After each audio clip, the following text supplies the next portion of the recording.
आज हम नमाज पढ़ रहे हैं, उसके बाद ताश खेलने में लगे हुए हैं। आज हम नमाज पढ़ रहे हैं, उसके बाद दूसरे की गीबत करने में लगे हुए हैं। प्यारे दोस्तों, ये क्या है? अल्लाह ताला ने कहा इन्ना सलात तन्हा अनिल फहशाई वल मुनकरी वल बग़्ज़, कि बेशक नमाज रोक देती है तमाम बुराइयों से, तमाम बेहयाइयों से, तमाम उस कामों से जो दुनिया की नजर में गलत हो। लेकिन आज हम नमाज पढ़ने के बावजूद, आज हम नमाजी होने के बावजूद हम गलत रास्ते पर चल रहे हैं। क्यों चल रहे हैं? जाहिर सी बात है कि हमारे नमाज के अंदर खराबी। आज हमारी दुआएं कबूल नहीं हो रही, हमारे नमाज के अंदर खराबी है। प्यारे दोस्तों, आपने बहुत मर्तबा वाकया सुना होगा कि एक सहाबी हैं जो घर के अंदर आते हैं, दरवाजा खटखटाते हैं, अपनी बीवी से पूछते हैं कि घर के अंदर कुछ खाने के लिए है। अंदर से आवाज आती है कि घर में कुछ खाने के लिए नहीं है। वो सहाबी जाते हैं मस्जिद के अंदर, अच्छी तरीके से वजू करते हैं और फिर 2 रकात नमाज पढ़ते हैं। उसके बाद अल्लाह से दुआ मांगते हैं। फिर घर के दरवाजे पर आते हैं, दरवाजे को खटखटाते हैं कि कुछ मदद आई अल्लाह की तरफ से।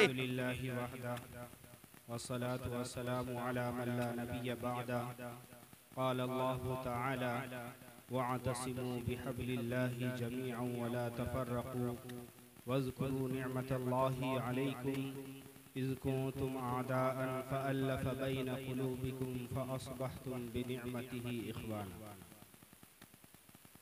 मेरे मोहतरम बुजुर्गों, दोस्तों, अल्लाह रब्बुल इज़्ज़त का बहुत ही बड़ा फज़्ल व करम और एहसान है कि अल्लाह रब्बुल इज़्ज़त ने हम लोगों को एक जगह जमा होने की तौफ़ीक़ अता फ़रमाई। दुआ कीजिए कि अल्लाह रब्बुल इज़्ज़त मुझे सही कहने और हम लोगों को उस पर अमल करने की तौफीक अता फरमाए। आमीन। प्यारे दोस्तों, अल्लाह रब्बुल इज़्ज़त ने दुनिया के अंदर बेशुमार चीज़ें पैदा की, जिसमें से इंसान बनाया। और अल्लाह का बहुत ही बड़ा फज़्ल करम और एहसान है कि अल्लाह रब्बुल इज़्ज़त ने हमें इंसान बनाया। और सिर्फ इंसान ही नहीं बनाया, बल्कि अल्लाह रब्बुल इज़्ज़त ने हमें मुसलमान भी बनाया, ईमान वाला भी बनाया। अल्लाह ताला ने कुरान मजीद के अंदर इरशाद फरमाया कुल्लु नफ्सिन ज़ाइक़तुल मौत, कि जितने जानदार नफ्स हैं हर एक को एक ना एक दिन मौत का मज़ा चखना है। हम और आप ये देख चुके हैं और ये जानते भी हैं, समझते भी हैं कि इस दुनिया के अंदर अल्लाह रब्बुल इज़्ज़त ने जिन्हें भी भेजा वो हर एक को एक ना एक दिन इस दुनिया से जाना है।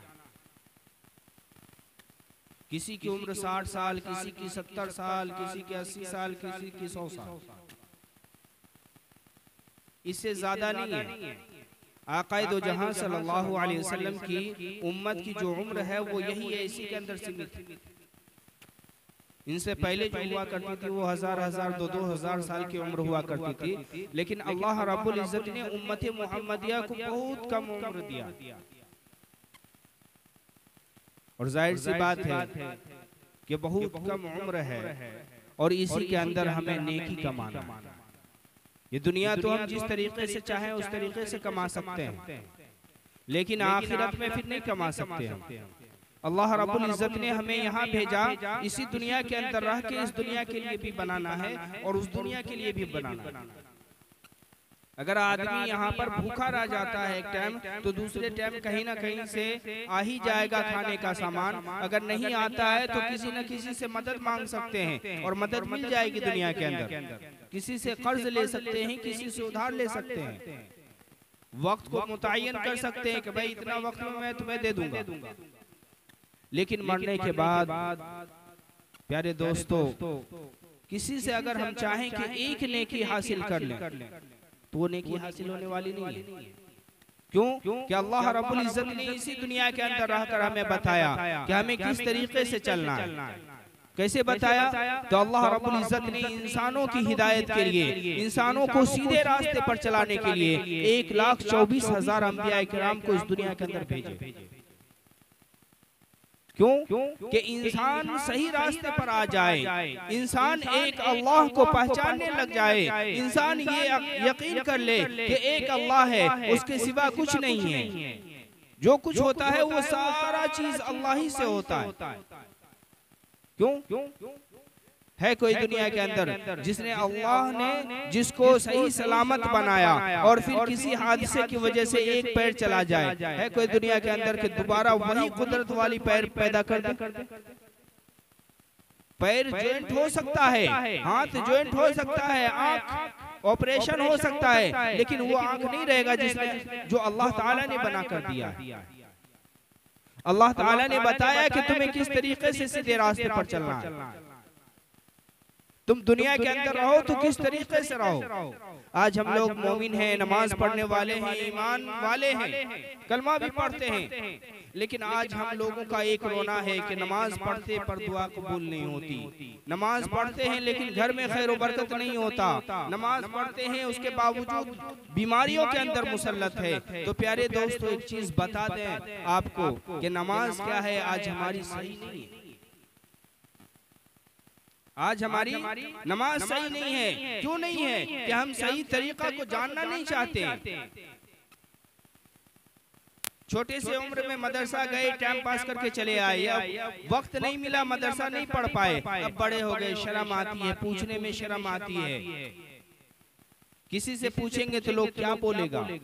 नहीं, बल्कि नमाज एक ऐसी चीज है, इल्म एक ऐसी चीज है जिसके बारे में कहा गया कि माँ की गोद से लेकर कब्र की गोद तक आप इल्म सीख सकते हैं। इल्म सीखने में शर्म नहीं करनी चाहिए। अगर आपने इल्म सीखने में शर्म कर दी और आपने नमाज गलत तरीके से पढ़ लिया तो प्यारे दोस्तों क्या फायदा?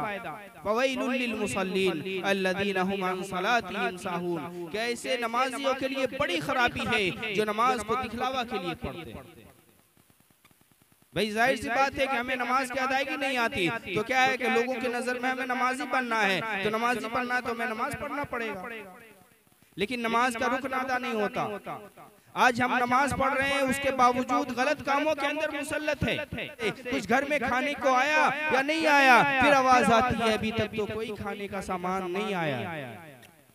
प्यारे दोस्तों, एक बार जाते हैं, दूसरी बार, तीसरी बार, जब तीसरी बार तो बार बार ये दिल के अंदर ख्याल होता है कि नमाज में मेरी ही नमाज में कमी है। नमाज गलत नहीं है, क्योंकि नमाज एक ऐसी चीज है जो मुर्दे इंसान को भी जिंदा बनाने की सलाहियत रखता है। आपने सुना होगा, हदीस पाक के अंदर आया कि एक सहाबी जा रहे हैं, रास्ता में है, रास्ते में जंगल बयोबान में जब पहुंचता है, एकांत में जब पहुंचता है, जहाँ पर कोई सवारी का साधन नहीं, कोई मदद का साधन नहीं, वहाँ पर अचानक से खच्चर मर जाता है और वो सहाबी खच्चर पर से उतरता है, जैसे मरता है खच्चर जमीन पर गिर जाता है। वो सहाबी वजू करते हैं, वजू करने के बाद अल्लाह के सामने 2 रकात की नियत बांधते हैं और सलाम फेरते हैं, अभी हाथ उठा के दुआ कर ही रहे हैं कि खच्चर मरा हुआ जो मर गया था वो खच्चर खड़ा होकर जिंदा हो जाता, जिंदा होकर खड़ा हो जाता।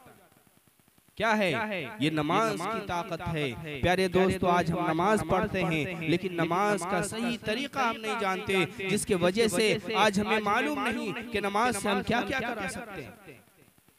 जब नमाज आया तो तमाम सहाबा किराम झूम उठे कि अब अल्लाह से मांगने का वसीला मिल गया, अब अल्लाह से बातें करने का वसीला मिल गया। प्यारे दोस्तों, आप जानते हैं नमाज पढ़ने का मतलब क्या है? नमाज पढ़ने का मतलब ये है कि जब बंदा सजदा के अंदर होता है तो किताबों में आया है कि बंदे और अल्लाह के दरमियान कोई दीवार नहीं होता, कोई पर्दा नहीं होता, बल्कि बंदा अल्लाह के सामने सजदा करता हुआ नजर आता। आज हमें अपने आप को जगाने की जरूरत है। आज हमें अपने आप को बदलने की जरूरत है, सीखने की जरूरत है, हमारे बच्चों को सिखाने की जरूरत है। अल्लाह के रसूल सल्लल्लाहु अलैहि वसल्लम का हदीस है, तलबुल इल्मी फरीज़तुन अला कुल्ली मुस्लिम व मुस्लिमा, कि तमाम मुसलमान मर्द औरत को इतना इल्म सीखना फर्ज है जितना कि उसकी जिंदगी के अंदर हलाल और हराम की पहचान हो जाए। और हलाल हराम की पहचान कब होगी? जब हमारे अंदर एक इल्म होगा। प्यारे दोस्तों, मैं आपको एक मिसाल देता हूँ। वो मिसाल दुनिया के अंदर से है कि एक पढ़ा हुआ इंसान है, उसको मालूम है कि वो किस तरीके से नमाज को अदा करेगा, वो किस तरीके से रुकन को अदा करेगा, लेकिन एक जाहिल आदमी है। जाहिल आदमी कैसा है? वो मिसाल यूँ समझ लीजिए कि एक क्या है, कहीं जाना है किसी आदमी को और कहीं जाने के लिए उसको क्या चाहिए? मदद चाहिए। रास्ता देखा हुआ नहीं है, जगह जगह बोर्ड लगा हुआ है, जगह जगह लिखा हुआ है, लेकिन लेकिन पढ़ने नहीं आता है तो क्या करेगा, लोगों से पूछेगा कि मुझे फला जगह जाना था, मुझे फला जगह जाना था। हर चौक पे जाएंगे, हर चौराहे पे मालूम करना पड़ेगा कि भाई मुझे फला जगह जाना था, जबकि बोर्ड लगा हुआ है, जगह जगह नक्शा लगा हुआ है, लेकिन क्या है, पढ़ने नहीं आता। इस वजह से पढ़ नहीं सकते। लोगों की जरूरत है, लोगों के सहारे की जरूरत है। जाहिर सी बात है कि लोगों के सहारे की जरूरत पड़ेगी जब हम पढ़े हुए नहीं है तो, और जब हम पढ़े हुए रहेंगे तो जाहिर सी बात है, लोग हो या ना हो, लोग बताए या ना बताए, जब जगह जगह बोर्ड लगा हुआ है, जगह जगह नक्शा खींचा हुआ है, तो हम पढ़े हुए आदमी हैं, उसको पढ़ते हुए आगे बढ़ जाएंगे और हमें जहां जाना है वहां तक पहुंच जाएंगे। इसीलिए अल्लाह के रसूल सल्लल्लाहु अलैहि वसल्लम ने कहा कि तमाम मुसलमान मर्द औरत को इतना इल्म सीखना फर्ज है जितना कि उसके जिंदगी के अंदर हलाल और हराम की पहचान हो जाए, जिंदगी संवार सके। प्यारे दोस्तों, आज हमें जरूरत है कि हम अपने आप को भी बदलें, हम भी कोशिश करें कि अइम्मा किराम से, जो मौलाना हैं, जो हाफिज हैं, जो उलमा किराम हैं, उनसे मोहब्बत रखें। उनसे मोहब्बत रखने की बिना पर एक मसला अगर हम रोजाना मालूम कर लेते हैं, एक सवाल अगर हम रोजाना कर लेते हैं, एक दिन की बात को हम अगर रोजाना मालूम कर लेते हैं, तो प्यारे दोस्तों अगर महीना में 30 दिन हम मुलाकात करते हैं तो 30 बातें हमें याद हो जाएगी, याद भी बड़ी आसानी के साथ हो जाएगी। इसमें कोई मुश्किल नहीं है। अगर हम चाहें काम करते करते अपने आप को सुधार सकते हैं, अपने आप को पढ़ने वाला बना सकते हैं। अगर हम चाहें तो काम करते हुए, बिजनेस करते हुए पढ़ सकते हैं, बुढ़ापे में कुरान को सुधार सकते हैं। प्यारे दोस्तों, कुरान पढ़ना गोया कि अल्लाह से बातें करना, नमाज पढ़ना गोया से अल्लाह से मुलाकात करना। प्यारे दोस्तों, अल्लाह ताला हमें ये तौफीक दे, हमें कुरान पढ़ने की तौफीक दे। प्यारे दोस्तों, जरूरी बात यह है कि हम अपने बच्चों को दीनी तालीम दें। जाहिर सी बात है कि जब हम अपने बच्चों को दीनी तालीम देंगे, जब हम अपने बच्चों को कुरानी तालीम देंगे, तो जब हम इस दुनिया से रुखसत हो जाएंगे, हमारे बच्चे हमारे पढ़े हुए होंगे, उन्हें दिल के अंदर ये बात आएगी कि मैं अपने वालिदैन को बख्श देता हूँ, मैं अपने दादा को बख्श देता हूँ, मैं अपने नाना को बख्श देता हूँ। जब उन्हें कुरान पढ़ने आएगा, जब उनके पास तालीम होगी तो वो किसी का मोहताज नहीं होगा, उन्हें किसी के पास जाने की जरूरत नहीं होगी। प्यारे दोस्तों, जरूरी है कि जब घर के गार्जियन पढ़कर बख्शता है तो उसका मकाम कुछ और होता है।